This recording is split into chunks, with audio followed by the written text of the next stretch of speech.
You should probably host that. Really interesting. I'm sorry, man. I was just recapping that game in my mind. I can't believe that Naniwa actually, you know, just went for it. Just sent those Phoenix in the middle of the map. Red's build was and so cool, man. It's like 5 hatchery before gas. Who does that? Like, seriously, like... Special tactics. You want to know special tactics in Dutch? Yes. Speciale tactieken. So that's what Ret had going for him. And, you know, I feel like he was playing to counter Naniwa's style, and I feel like he did everything perfectly, except he just never attacked.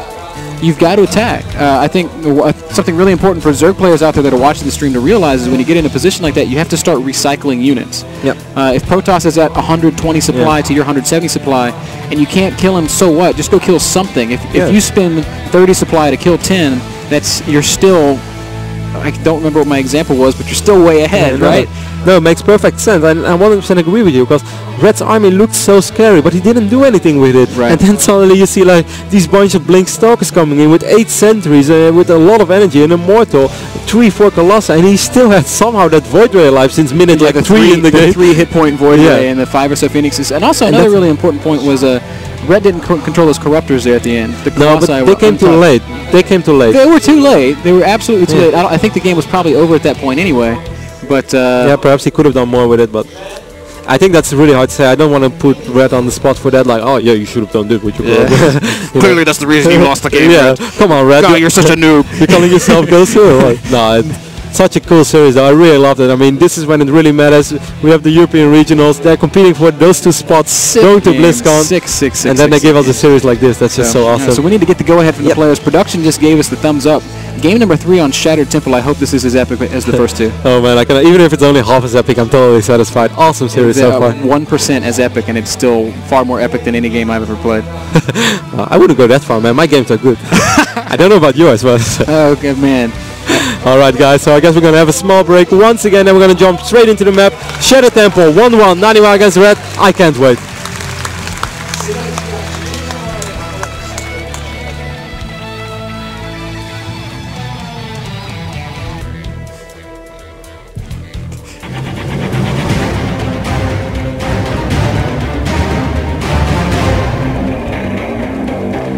Alright guys, we are back. It is Ret versus Naniwa. The series is tied up 1-1. We've got Ret spawning as the Red Zerg over at 3 o'clock. Down at 6 o'clock, the blue Protoss player Naniwa.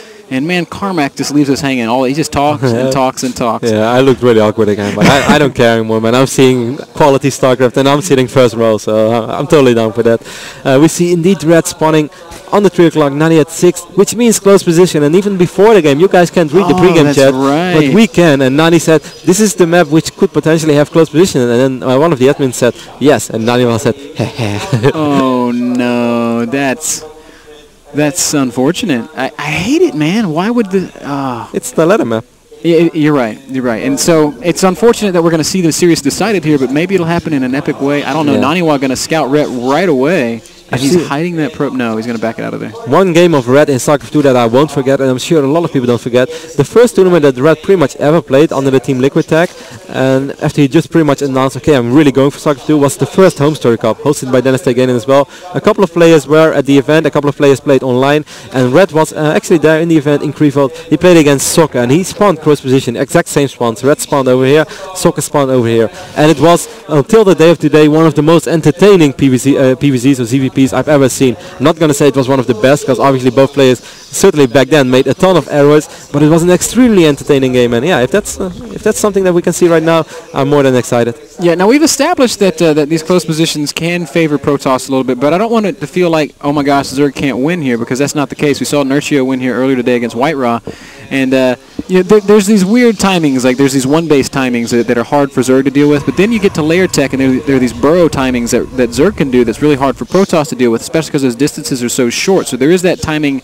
after the initial one-base scare, and then it gets up into where you want to take your third base, and it becomes much, much, much better for Protoss. What I've seen a couple of Zerg players do now and then, and I believe one of those guys was either Death Angel or Osho. These are like East European Zergs, but they're really good from Romania and Israel.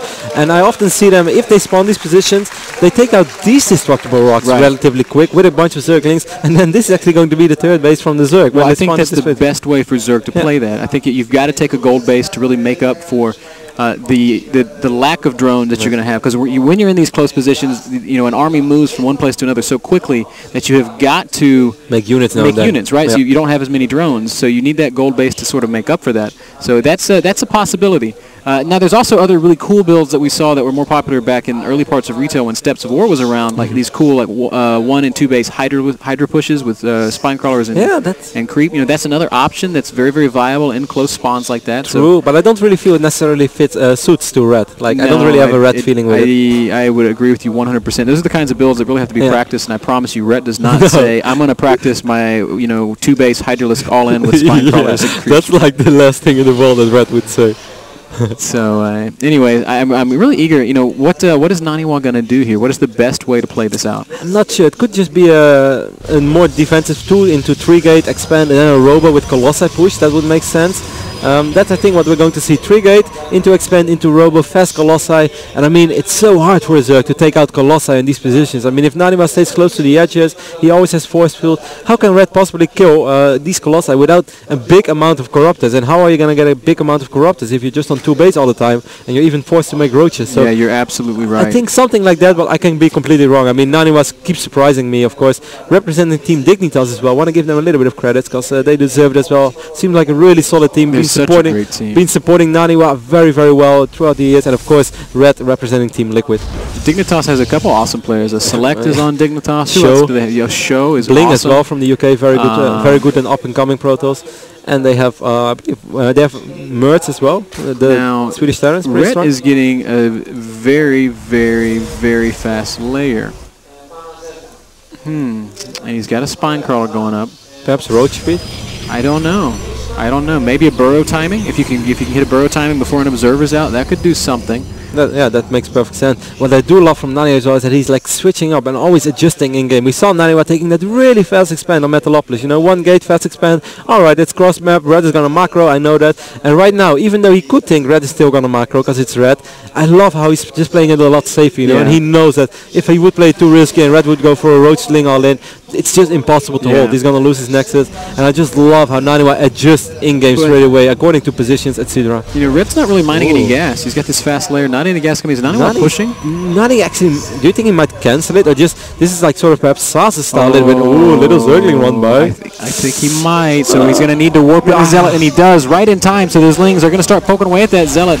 But I don't think Red can break that. Naniwa is just kind of in no man's land right there. There are a couple of spine crawlers. If Naniwa gets that army caught, he could be in trouble. Red will knock out a pylon before sending these units back home. Naniwa's got to be very careful with this army. If he force feeds that ramp, he can apply a lot of pressure here. But he doesn't need to yet. I think he's going to do it anytime soon. Here we go. Nice force feed by Naniwa, trapping the queen, trapping a couple of drones. He's going to have to be careful though. Meanwhile, these Lings did not manage to force a cancel on this expand. The Zealous, which got wiped in, managed to save the day. And this is starting to look grim for Red. Look at the amount of energy on these sentries. Those sentries are just camped out at the bottom of that ramp, and Ret with a bad rally actually. A couple of Lings going to pop out and die instantly. No, a couple more. Got to be careful there, Ret. So, and he's like, he gets a really nice surround. All of Naniwa's sentries. He wasn't paying attention. Oh my gosh. So what was a really scary position for Ret is all of a sudden a really scary position for Naniwa, who has no more sentries. The sick thing is, I actually still think it's a decent position for Naniwa. Obviously, he could have done way more in this position than he did right now. He's still going to try to kill a couple of Lings, doing a good job in doing so. These sentries are going to fall, but at least he got maximum value out of it. But nevertheless, I mean, if we take a look at the income tab right now, 36 probes against 35 drones, well, I'd sign for it, man. Yeah, I mean, that's going to favor Protoss a little bit, quite frankly. And Ret's going to poke down here with these Lings. He's going to see a further commitment to Zealot Sentry. Ret just now throwing down his Roach Warren and starting that burrow, and he's going to get a couple extra spine crawlers to be safe. This is the difficulty playing these close spawns, is you've got to be constantly producing stuff to not die. Wow. 7 gates for Naniwa. That's going to be basically all Sentry Zealot. Yeah, and maybe he'll start making Stalkers as he commits to the push. That's crazy. Burrow would be so efficient though against Sentry Zealot. It's not even funny, but it's going to take a while before Burrow is on. We can see right now 45 seconds complete, so still 55 to go. It's 100, 110, yeah, 100. Yeah, and once again you see Ret setting up for that Zergling counter as soon as Naniwa leaves. I feel like Ret's really expecting this kind of play. I love this. Wow, I really love this. Such good SimCity there. The Great Wall of Nani, man. Seriously, man, he's such a everything he does is with purpose. Ret taking that third base, not getting the goal, which kind of makes me sad. Those Lings are being inactive. They could have knocked those rocks down. Spine Crawlers are getting slowly but steady into a better position. We have a bunch of roaches. But yeah, this is what you mean. You just have to make units all the time as a Zerg. Ret is making 8 roaches now, pretty much at the right moment though. He's going for the Zergling run by, but oh, the Great Wall of Nani will stand strong. Oh, but Ret is going to force him to warp in here back at the I don't think Naniwa can break this. I don't think Naniwa can break this. He's going for it though. Well, we have roaches doing sick damage on these zealots. Spine Crawlers doing a very effective job as well. He does have burrow, and Naniwa is actually going to back off. That's a really good decision, and another great surround by the Zerglings. Good force fields though.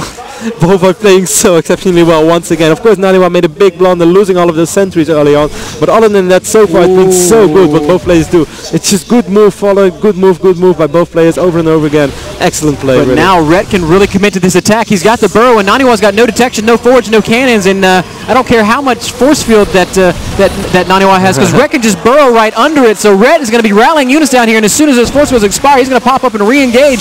Naniwa's actually in a lot of trouble here because Ret's just going to continually burrow and unburrow and burrow and unburrow, and I don't think Naniwa's got the production to match the growing roach numbers of Ret. This Zerg army is just going to be cramming itself into the natural expansion of Naniwa. And look at the regenerate, man. There must be a health fountain below down there, because I don't know how fast these roaches are. But we do see the robotics facility going up for Naniwa. Meanwhile, though, but look at these roaches doing such a good job against these zealots. Zergling streaming as well, but so far so good for Naniwa, though. He's doing a good job of hanging in there, but Ret is just applying so much steady pressure, and those units of Naniwa are getting lower and lower on health. He's running out of energy. He doesn't have any force field left. Now the Stalkers are starting to fall. All the Zealots are done. Naniwa frantically warping in more units as Ret is just constantly reinforcing. Look, there's another stream of like 11 roaches coming across the map right now. Ret is going to back up to his reinforcements and then re-engage when they get here. I feel like Rotterdam Ret might break Naniwa with this next wave of this push. He's 14 supply ahead. The robotics facility is almost done. That means an observer is almost coming. Look at the HP. A lot of roaches are running low on HP, but still so many roaches around. They're so cost effective against the Stalkers right now, and the Ret is doing a phenomenal job. Oh, Naniwa is losing his entire army. The sentries are starting to fall. The Stalkers are going down. Ret not even going to bother with the micro anymore. He's just leaving them unburrowed. Naniwa's entire army is still there because we've lagged. So that's definitely upsetting, but I feel like, honestly, Rotterdam at this point in the game is over. Naniwa is going to retreat. He's going to back up into the corner there, but there's no force field left, and Ret is just going to continue to pile on the pressure. More and more roaches streaming in. He's doubling the supply right now of Naniwa. Literally 53 against 109. The remaining Stalkers are falling. The Zealots fall. GG, and Ret takes the game.